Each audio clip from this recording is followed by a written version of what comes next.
Third time lucky, I keep getting disturbed. Right, this is basically where I'm thinking of putting this 24 volt board. We are kind of stuck at the moment because we don't actually have anything except for one possibly good UPS that can run off of 24 volt battery. We're still running 12 volt lead acid and 12 volt lithium iron phosphate. I can't really do much with the supply until it gets dark and there's no sun on the panels. It's not a bad day today actually, it's quite sunny. Up top is where the solar comes in. I've taken the cover off and I've just put this 4mm cable in here just to keep this going, because I've moved all this that was over here over to here. So basically this is down here. Got rid of a board and another bit of equipment.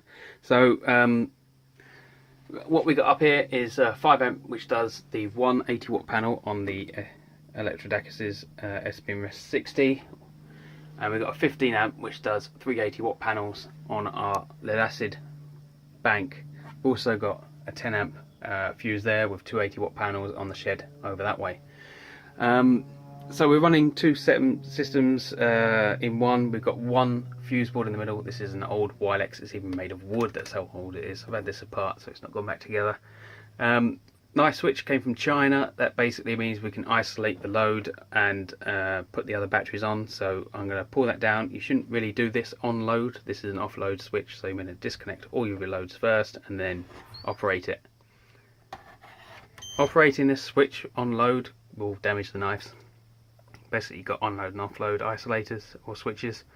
One you can operate with load on, one you can't. For example, light switches can be operated on load, but isolators like these with knife blades, you don't, because you damage them. So that's now running on the lithium iron phosphate bank. You can see, oh, sun's gone in, 260 milliamps and 6 amp of load. If I go up to here, load is nothing. If I swap it round, the load is on there. Focus. There we go. So that's going to stay as it is for now until we've got everything in place for this. So we'll have a 24 volt up and running. I will be buying some solid state converters to drop it down to 12 volts because I'd like to run lots of 12 volt items.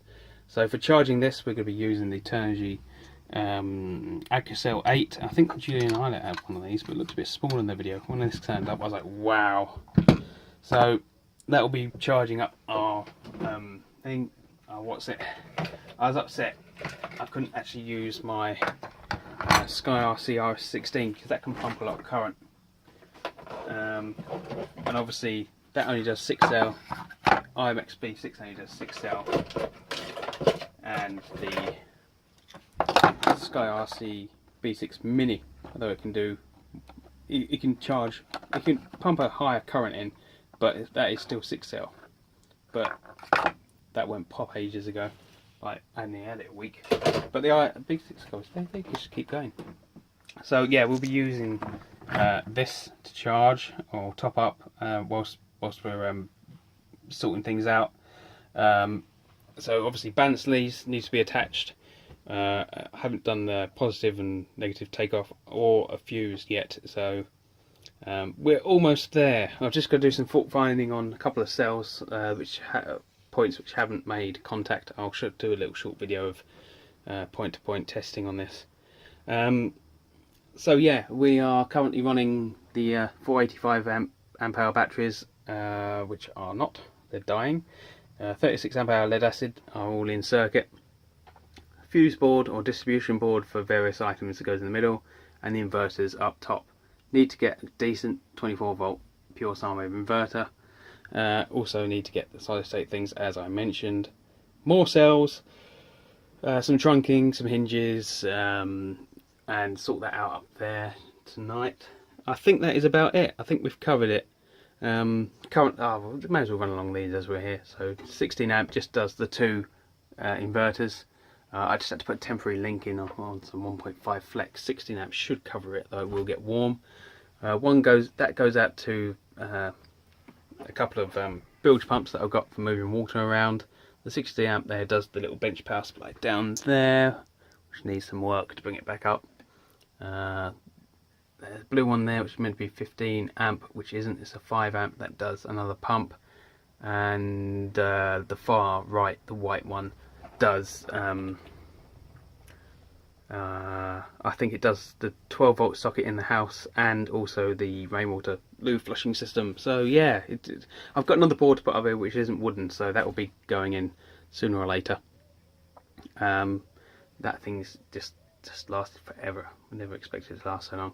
I've also jacked the voltage up to try and bust off any muck in the batteries. I don't know if they're doing it good at this stage of its life, but yeah, it's up on the wall, well, albeit temporary, and I'm going to disappear before I start to waffle. I'll try and do a little update tomorrow if I get any more time on this, but as it happens, anything you can think of, anything, any ideas, any criticisms, anything, stick them in the comments. Let me know exactly what you think. What am I missing? What haven't I done? What could I do? Yeah, subscribe, comment, rate, and I will see you in my next video. Cheers.